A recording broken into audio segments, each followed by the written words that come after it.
Hello साथीहरू देख्न सक्नुहुन्छ अनि हामीले चाहिँ मह चाहिँ झिकिसकेका छौँ। अब 2-3वटा चाका चाहिँ हामीले प्लास्टिकमा हालिसक्यौँ अनि यसरी चाहिँ हामीले चाहिँ यस रुखलाई चाहिँ होल्ड गरेर यसरी झिक्दैछ हाम्रो साथीले अनि हाल्दैछौँ। अब देख्न सक्नुहुन्छ यहाँनिर चाहिँ उता माथि पनि छ, तल पनि छ, यता पनि छ, उता पनि छ। अब हामीले यो रुख अलिकति हाइट भएको कारणले गर्दाखेरि यसलाई सिडी पनि यसरी हामीले बनाएर चाहिँ आएका छौँ अनि त्यसपछि थोरै काट्यौँ हामीले यसरी चाकाहरू झिक्दैछौँ।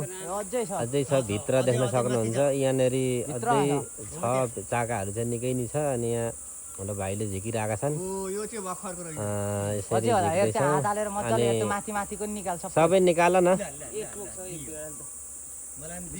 टोक्छ नि त। अब अलि बिस्तारो गर्नुपर्छ किनकि दिउँसोको टाइम छ, अलिकति बेलुका बिहान चाहिँ गरेको भए चाहिँ अलिक सजिलो हुन्छ। त्यही पनि एक प्लास्टिक चाहिँ हामीले बनाइसकेका छौँ। अब यसमा उँभो कतिसम्म छ भन्ने उहाँ भाइले अझै छ भन्ने कुरा गरिरहेछन्।